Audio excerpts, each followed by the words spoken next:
Hello students, कैसे हैं आप लोग। आशा करते हैं अच्छे होंगे आप लोग अपनी तैयारी अच्छे से करते रहें। देखिए, आप लोगों को प्रश्नावली 1C का 5वां प्रश्न 4 तक सवाल मैं बता चुका हूं।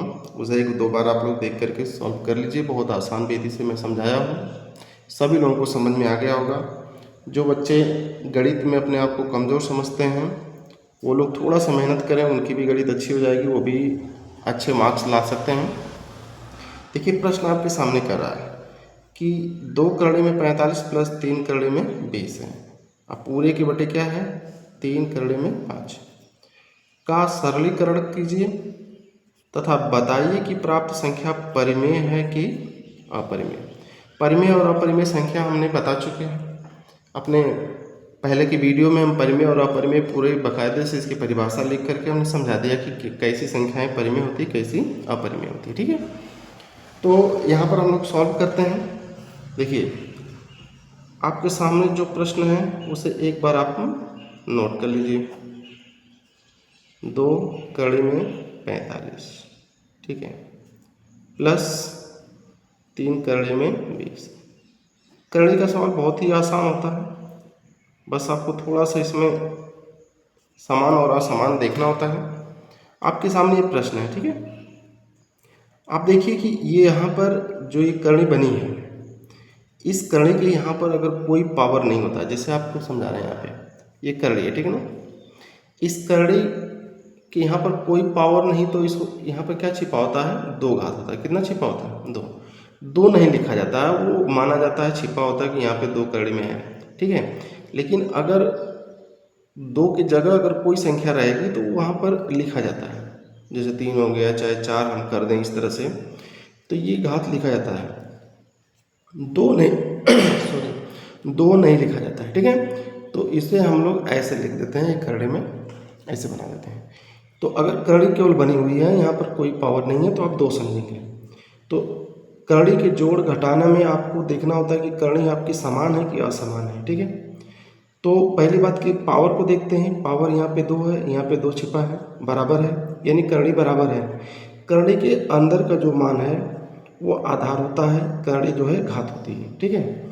ये आपका गुणांक है, ये करड़ी के आगे जो लिखा है ये क्या है, गुणांक है। यहाँ पर कोई संख्या लिखी जाएगी तो क्या होता है, गुणांक होता है, ठीक है। तो गुणांक भी समझ लीजिए, घात भी हो गया, आधार भी हो गया। तो करड़ी का पावर जो घात होता है और करड़ी का आधार, वो जिस संख्याओं में जोड़ना घटाना है वो बराबर होना चाहिए, ठीक है, तभी जाके जुट घट सकता है।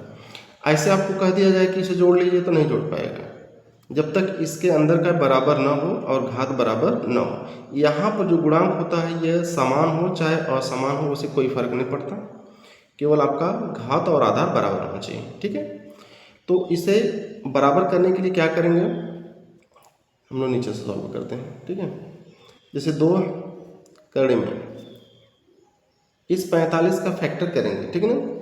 तो 3 गुणा 3, 3 3 का 9, 9 5 कितना हो गया, 45 हो गया, ठीक है।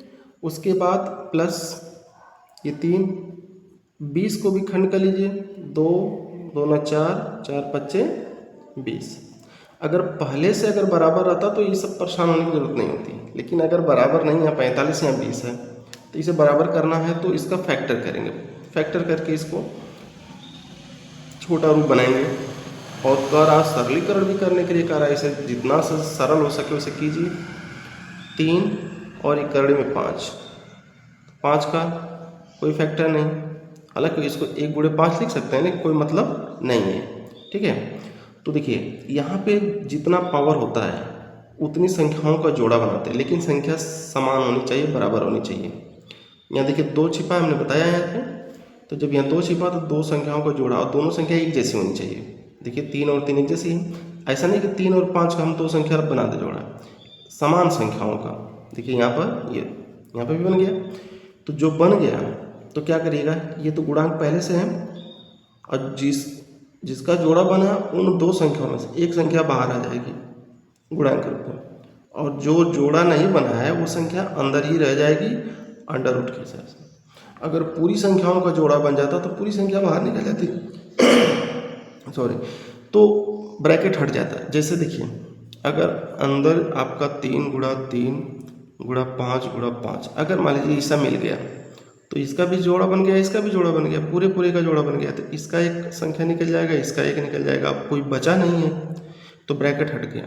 लेकिन यहाँ पर जोड़ा है, सिर्फ दो संख्याओं को बनना है, एक संख्या एक्स्ट्रा हो रही है उसे अंदर ही रहने देंगे, प्लस ये 3 यहाँ से क्या निकालेंगे, इन दोनों में से एक निकालेंगे, और 5 का नहीं बन रहा तो ये 5 यहाँ हो गया पूरे के बटा ये 3 करड़े में 5 हो गया। ठीक है, अब इन दोनों का गुणा कर लीजिए तो 3 दूना कितना हो जाएगा 6 करड़े में 5 प्लस 3 दूना के 6 करड़े में 5 पूरे के बटा 3 करड़े में आपका यह 5 हो गया। ठीक है, अब देख रहे हैं कि करड़े का घात भी बराबर है, करड़े का आधार भी बराबर है, जुड़ जाएगा, और ये गुणांक भी बराबर हो गया। चलिए तो 6 और 6 कितना हो जाएगा 12 हो जाएगा। ठीक है ना, 12 करड़े में कितना हो गया 5 हो जाएगा। अब पूरे के बटा 3 करड़े में ये 5। जैसे आप ध्यान दीजिए, अगर आपसे कह दे 2x प्लस 3x इन दोनों को जोड़ना है तो देखिए x बराबर है, ये दोनों बराबर नहीं है, फिर भी ये जुड़ जाएगा 5x हो जाएगा। ठीक है ना, लेकिन अगर आपसे कह दे 2x और प्लस 3y कर दिया जाए तो ये दोनों बराबर नहीं है ना, तो इसका योगफल यही होगा। ठीक है, तो समान यानी सजातीय पद जुट घट सकते हैं, लेकिन विजातीय पद जो होते हैं वो जुट घट नहीं सकते हैं, उनको हम योगफल और अंतर में लिख सकते हैं। ठीक है, अब आपके सामने जो आया है करड़े में 5 से करड़े में 5 कट गया, 3 से कट गया है 12, कितने बार में कट गया 4 बार में कट गया। ठीक है ना, तो 4 आपकी परिमेय संख्या है। कैसी संख्या है, परिमेय संख्या। ठीक है, ये आपकी परिमेय संख्या है, यही आपका आंसर हो गया। आपसे यही पूछा जा रहा है, इसको सरल करना है और लास्ट में जो प्राप्त संख्या हो रही है उसे बताना है कि वो परिमेय है कि अपरिमेय है। ठीक है, जैसे आप लोग एक बार और समझ लीजिए, परिमेय अपरिमेय हमने बताया। परिमेय संख्या जैसे p/q के रूप में होता है। परिमेय संख्या कैसे होता है, रेशनल नंबर जो होता है परिमेय संख्या p/q के रूप में होता है, जिसमें कंडीशन होता है कि q is not equal to 0, यानी हर का वैल्यू शून्य नहीं होना चाहिए। तो भिन्न में जो संख्या मिले वो क्या हो जाएगी, परिमेय संख्या हो जाएगी। ठीक है, अपरिमेय संख्या में क्या होता है जैसे कोई संख्या करड़े में है, ठीक है, कोई संख्या किस में है, करड़े में है, और करड़े में जो संख्याएं हैं जिसका पूर्ण वर्गमूल नहीं निकल पाता है, तो ऐसी संख्या क्या हो जाएगी, परिमेय हो जाएगी। ठीक है ना, अब आप कहेंगे सर यहाँ पर तो ये भिन्न में नहीं बन रहा है, तो आपका बात कुछ हद तक सही है, लेकिन किसी भी संख्या के नीचे कुछ नहीं तो क्या होता है, एक होता है, तो भिन्न बन गया ना, p/q के रूप में बन गया। तो कोई भी पूर्णांक हो, चाहे धन पूर्णांक हो या ऋण पूर्णांक, वो परिमेय संख्या होती है। आपका करड़े में 3, ये क्या हो जाएगी, अपरिमेय हो जाएगी। ठीक है ना, क्योंकि इसका पूरा मान नहीं निकल पाएगा। तो इसी प्रकार से बहुत सारी संख्याएं हैं, करड़े में 5 है, ठीक है, करड़े में 5 है, करड़े में 6 भी है, इसका भी वर्गमूल पूर्ण रूप से नहीं निकल पाएगा। या कह सकते हैं 2.333, जिसका भाग दशमलव देने के बाद भी कभी विभाजित नहीं होता है, अनंत तक चली जाती है, ऐसी संख्या भी क्या होती है, अपरिमेय होती है। तो अपरिमेय आप जान गए और परिमेय जान गए, तो इसके हिसाब से ये संख्या आपका परिमेय हुआ। आइए अगला सवाल देखते हैं। छठवां सवाल की बताइए कि अंडर रूट, देखिए पूरा करड़े में है, 1029/147 पूरा करड़े में है, परिमेय संख्या है या अपरिमेय संख्या। अभी भी आप कहेंगे सर जी करड़े में आपने जो बताया है वो तो अपरिमेय होता है, तो तुरंत आप अपरिमेय बता देंगे, लेकिन ऐसा नहीं करना है।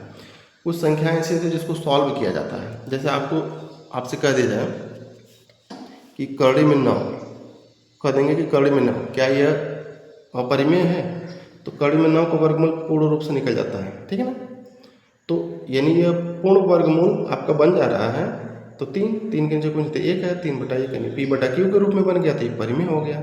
ठीक है, तो जिसका पूर्ण वर्गमूल निकल जाता है तो वो आपका क्या हो जाएगा, परिमेय हो जाएगा। लेकिन जो दशमलव देने के बाद भी वर्गमूल नहीं निकलते हैं तो क्या हो जाएंगे, अपरिमेय हो जाएंगे।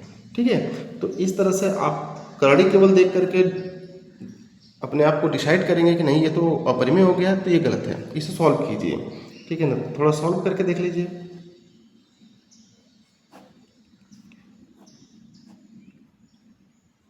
1029/147, ठीक है ना। ऐसे कर लेंगे। अब 1029 का अगर फैक्टर करेंगे तो 147 गुणे कितना होता है, 7 होता है, पूरे के बटा यहाँ पर 147, ठीक है। अब 147 से 147 कट जा रहा है, पूरे कड़ी के अंदर को हम सॉल्व इस तरह से कर सकते हैं कि कड़ी में 147 गुणे 7/147 दोनों कड़ी में है, तो ये कट जाएगा। बचा क्या आपका, केवल कड़ी में 7 बचा, ठीक है ना। तो 7 का पूर्ण वर्गमूल नहीं निकलता है, इसलिए ये क्या हो गई, अपरिमेय। तो सॉल्व करने के बाद क्या बताएंगे, अपरिमेय संख्या है, ये आपका आंसर हो गया। लेकिन अगर कह दिया जाए कि 147, ठीक है, गुणते 7, ये करड़ी में है, ठीक है ना, लेकिन पूरे के बटे 147 है, तो क्या 147 से 147 काट सकते हैं, जी नहीं, ये नहीं कट पाएगा, ठीक है ना। तो ऐसे संख्याओं को हमेशा ध्यान देना कि जब दोनों करड़ी में हो, ये भी करड़ी में, ये भी करड़ी, तभी हम इसे सॉल्व कर सकते हैं, अन्यथा ये सॉल्व नहीं होगा, ठीक है। आइए अगला प्रश्न हम लोग देखते हैं। 3/8 की दशमलव रूप में गणना कीजिए। इसको दशमलव रूप में गणना करना मतलब कि इसका दो विधि है, हम दोनों विधि आपको बताएंगे।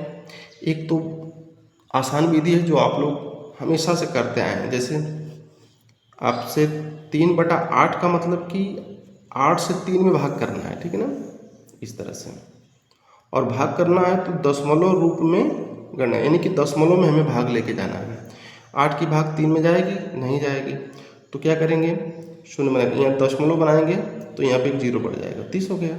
तो 8 तरीका कितना हो गया, 24 हो गया, ठीक है। बचा कितना, 6। तो आपने एक बार दशमलव ले लिया ना, तो आप जीरो हमेशा बढ़ा सकते हैं, तो 60 हो गया। तो 8 7 56 हो जाएगा। फिर 4 बचेगा, 8 की भाग नहीं जाएगी, दशमलव एक बार बना हुआ है तो फिर जीरो बना लीजिए, 8 बचे क्या हो जाएगा, 40 हो जाएगा, ठीक है।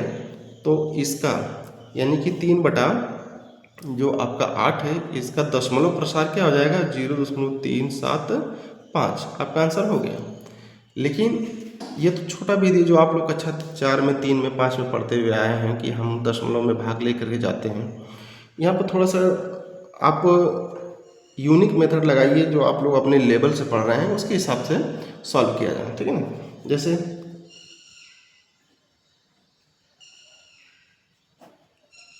ये 3/8 है, ठीक है ना।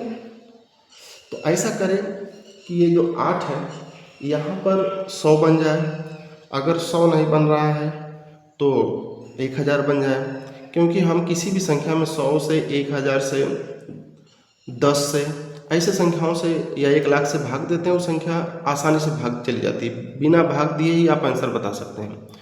तो ऐसे संख्याओं को हम लोग पहले क्या करते हैं कि नीचे का या तो 10 बन जाए, या 100 बन जाए, या 1000 बन जाए, या 10,000 बन जाए, मतलब इस टाइप का बनना चाहिए, या 10 बन जाए, या 100 बन जाए, या 1000 बन जाए, या 10,000 बन जाए, या 1 लाख बन जाए, मतलब जिसमें 0 0 आए। 8 में तो 0 है नहीं, तो यहाँ पर हमें या तो 10 बनाना है, या 100 बनाना है, या 1000।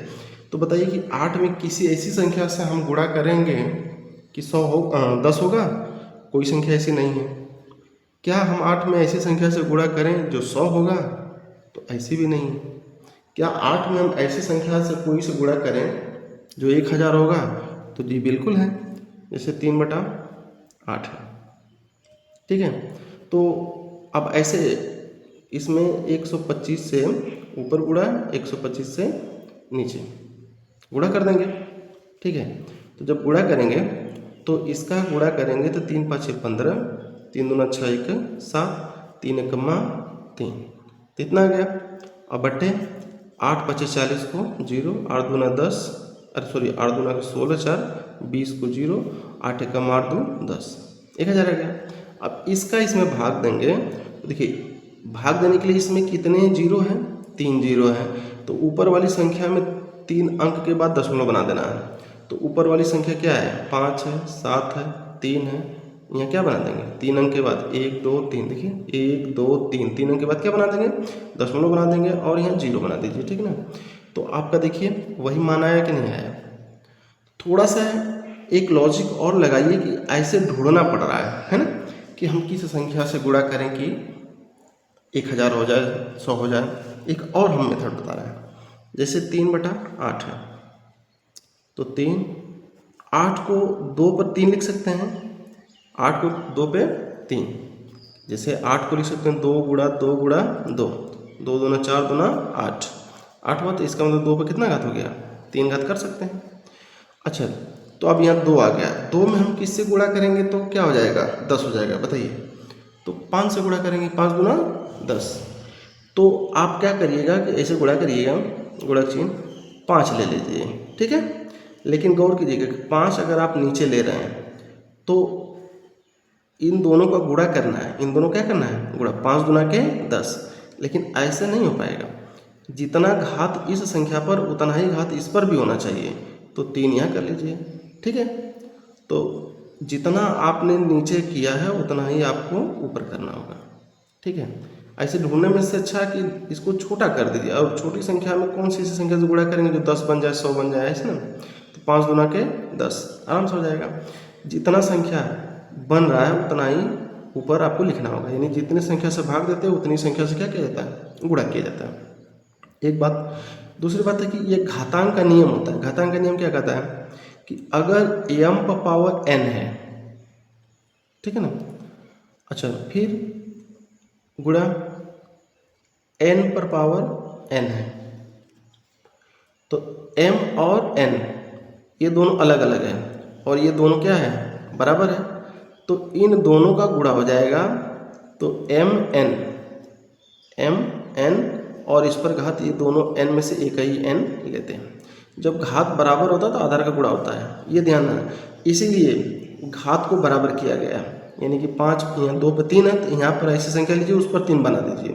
तो आपने 5 गुणा के 10 ढूंढ लिया कि 5 से गुणा करने पर 10 हो जाएगा, तो 5 तो मिला, लेकिन 5 पर आपको 3 करना पड़ेगा।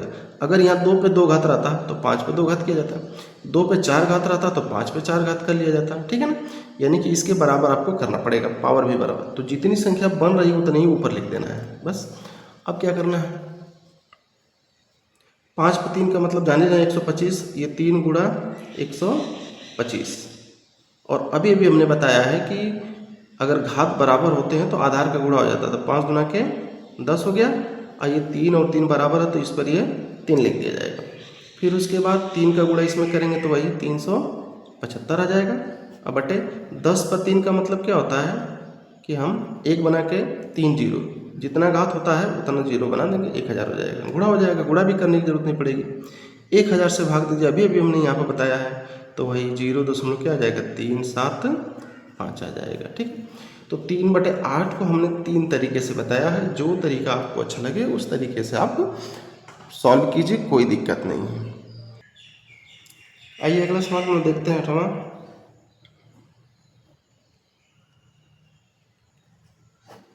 दशमलव के कितने स्थानों के बाद 6/1250 का दशमलव प्रसार शांत होगा।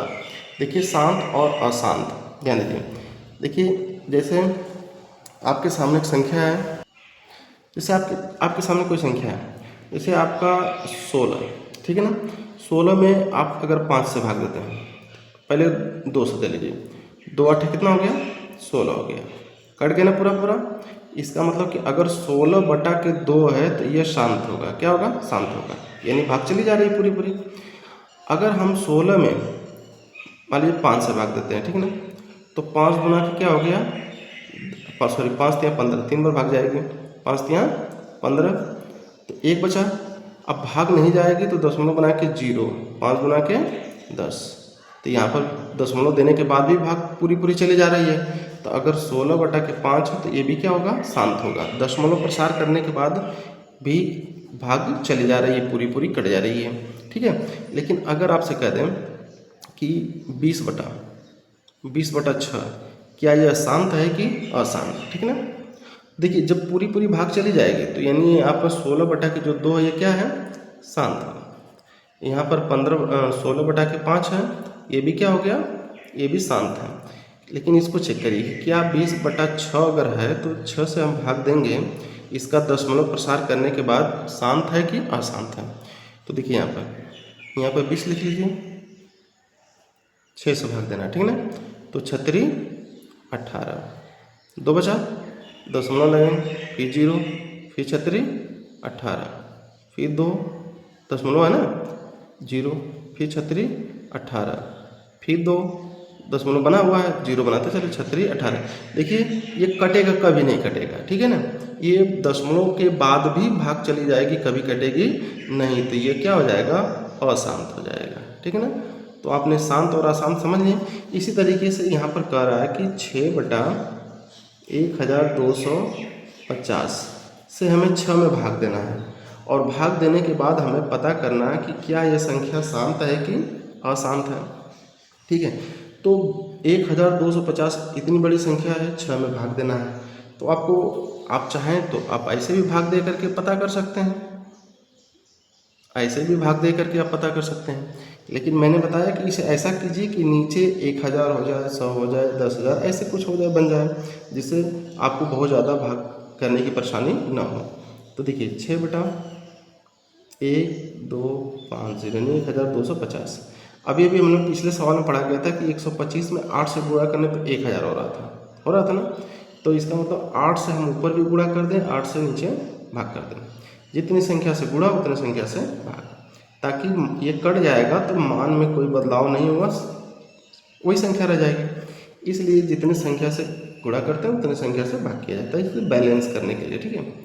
तो 6 का गुणा करेंगे तो कितना हो जाएगा, 48 हो जाएगा। 8 का गुणा 0 में करेंगे 0, 8 का 5 में करेंगे 40 को 0 हासिल 4, 8 गुना 16 4 20 को 0 हासिल 2, 8 एकम 8 2 10, यानी देखिए 10,000 हो गया, ठीक है ना। यानी 48/10,000, 10,000 से 48 में भाग देना है।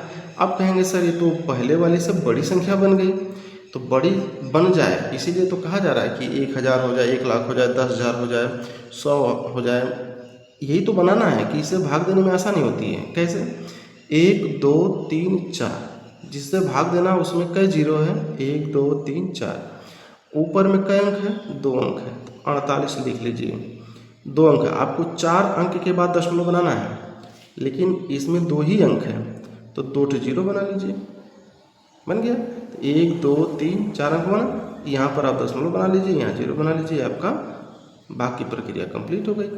तो ये नहीं, ये पूरा कट जा रहा है, ठीक है। किसी भी संख्या में 100 से, 10 से, 1000 से, 10,000 से भाग देंगे, वो संख्या हमेशा कट जाएगी, और जो कट जाएगी तो क्या हो जाएगा, ये शांत हो जाएगा। अर्थात 6/1250 क्या है, शांत, ठीक है। ये आपका आंसर हो गया, समझ में आएगा। आइए अगला, ठीक है, देखिए सवाल,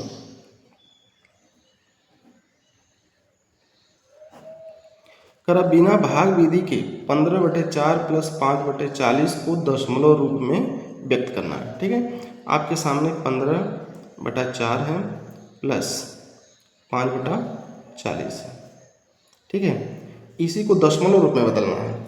आप 2 तरीके से लगा सकते हैं, क्या, 4 से भाग करेंगे, 40 से भाग करेंगे तो भी आपका दशमलव बनेगा, दशमलव में ये भी बनेगा, दोनों को जोड़ देंगे, या दोनों का भिन्न का जोड़, आप जानते हैं भिन्न का जोड़ से हल करके उसे दशमलव में बदल देंगे भाग दे करके। लेकिन यहाँ क्या कर रहा है, एक कंडीशन कर रहा है, बिना भाग विधि के, मैंने आपको भाग करना ही नहीं है, भाग देना ही नहीं है, ठीक है ना। मतलब भाग देने का मतलब कि ऐसे 15 में 4 से ऐसे भाग, 5 में 40 से ऐसे भाग, ये सब करना ही नहीं। तो अब कैसे लगेगा, ध्यान दीजिएगा, ये आपका 15/4 है। बताइए, हमने बताया ना कि यहाँ पर कोई ऐसी संख्या से गुणा कीजिए जो 10 बन जाए, 100 बन जाए, 1000 बन जाए। तो 4 में हम किसी ऐसी संख्या से गुणा करेंगे जो 10 बनेगा, नहीं बनेगा, लेकिन 100 बन सकता है, 25 का 100, 25 से ऊपर गुणा कर लीजिए, 25 से नीचे भाग कर लीजिए, प्लस ये 5 कितना है 40 है। 40 में कोई ऐसी संख्या से गुणा करेंगे जिसे 100 बन जाए, 1000 बन जाए, तो वही 25 से ही गुणा कर लीजिए, 25 से ऊपर 100 हो रहा है ना, 25 से ऊपर गुणा कर लीजिए, 25 से नीचे भाग कर लीजिए। अब इसे सॉल्व कर लीजिए, तो 15 का गुणा 25 में करेंगे, ठीक ना। तो 15 × 5 = 75 को 5 × 7, 15 दूना 30, 7 37, अब बटे 25 का कितना हो गया 100, प्लस 25 25 5 कितना होता है 125 होता है, ठीक है, पूरे 1/, और 25 का ये क्या हो गया, 100 हो गया। ठीक है, और आपको हमने कहा ना कि ऐसे भाग नहीं करना है। 100 से अगर भाग देते हैं 1 2, इसमें 2 जीरो तो इसमें 1 2, 2 अंक के बाद दशमलव बनाएंगे तो कितना हो जाएगा, 3.75 हो जाएगा। प्लस इसी तरह इसका जब भाग देंगे तो इसमें 3 अंक है, 3 जीरो है, तो 3 अंक के बाद दशमलव यहाँ बनाएंगे तो 125 इधर हो गया, दशमलव यहाँ बन जाएगा, 0 हो जाएगा। अब इन दोनों को जोड़ देना है। अब देखिए समस्या यहाँ पर बनती है कि बच्चे दशमलव का जोड़ घटाना नहीं कर पाते हैं। ठीक है ना, देखिए कैसे जोड़ना हम आपको बता दे रहे हैं, ये एकदम बेसिक लेवल है। देखिए 3.75 है, जोड़ना क्या है, 0.125, तो दशमलव को सीध में दशमलव लिखिए, इधर की संख्या इधर कर लीजिए, इधर की संख्या 1 2 5। मैंने दशमलव का जोड़ घटाना गुणा भाग सब बता दिया है, आप वीडियो में जा करके देख सकते हैं। ठीक है, देखिए अब संख्या आपकी ये तो अधिक हो गया है, 5 अधिक हो गया है, तो इससे मतलब नहीं है, आपका दशमलव सीधे होना चाहिए। बाकी ये बराबर नहीं है तो बराबर करना है तो 0 बना के कर लीजिए, कोई दिक्कत नहीं, 0 का मतलब कुछ नहीं। ठीक है, 3 अंक इसमें भी होता, 3 अंक इसमें भी हो गया, नहीं समान आपका दशमलव में बन गया। अब जोड़ना है 5 5 और 2 7 7 और 1 8 दशमलव 3 और 0 3, तो आपका आ गया 3.875। ठीक है ना, तो ये दशमलव रूप में केवल बदलने के लिए कह रहा है, बिना भाग के हम लोगों ने दशमलव के रूप में चेंज कर दिया। ठीक है गाइस, आशा करते हैं आप लोगों को ये वीडियो बहुत पसंद आया है, और मैं इसी तरीके से अब प्रतिदिन वीडियो डालूंगा। आप लोग चैनल से जुड़े रहें, चैनल को लाइक शेयर कमेंट और सब्सक्राइब करें, अपने दोस्तों में भेजें। देखिए बहुत बड़ी संस्था और छोटी संस्था में यही फ़र्क है कि आपको बहुत बेहतरीन सीखने को मिलेगा। मैं आपको बहुत ही बेहतरीन तरीके से सिखाने का प्रयास करूँगा। मेरा यही हमेशा प्रयास रहता है कि जो बच्चे हमसे जुड़ें वो कुछ न कुछ सीखें, और बहुत कुछ सीखेंगे, क्योंकि मैं हर एक पॉइंट पर तोड़ के मैं बता रहा हूँ, जिससे आपको कभी भी किसी भी प्रकार की परेशानी ना हो। मैं चाहता तो डायरेक्ट जोड़ करके लिख देता, लेकिन मैंने यहाँ पर आपको समझा दिया कि ताकि आपको दशमलव का जोड़ में भी अगर कभी दिक्कत किसी बच्चे को हो रही है, यहाँ पर क्लियर हो जाएगा। ठीक है, तो इसी तरीके से हम कुछ चीज़ें हैं जो मैं उसे बताता रहूँगा, आपका जो भी बेसिक चीज़ें कमज़ोर है वो भी आपका दुरुस्त होता रहेगा। ठीक है, इसी चैनल से जुड़े रहें। धन्यवाद, आप लोगों का दिन शुभ हो। Thank you.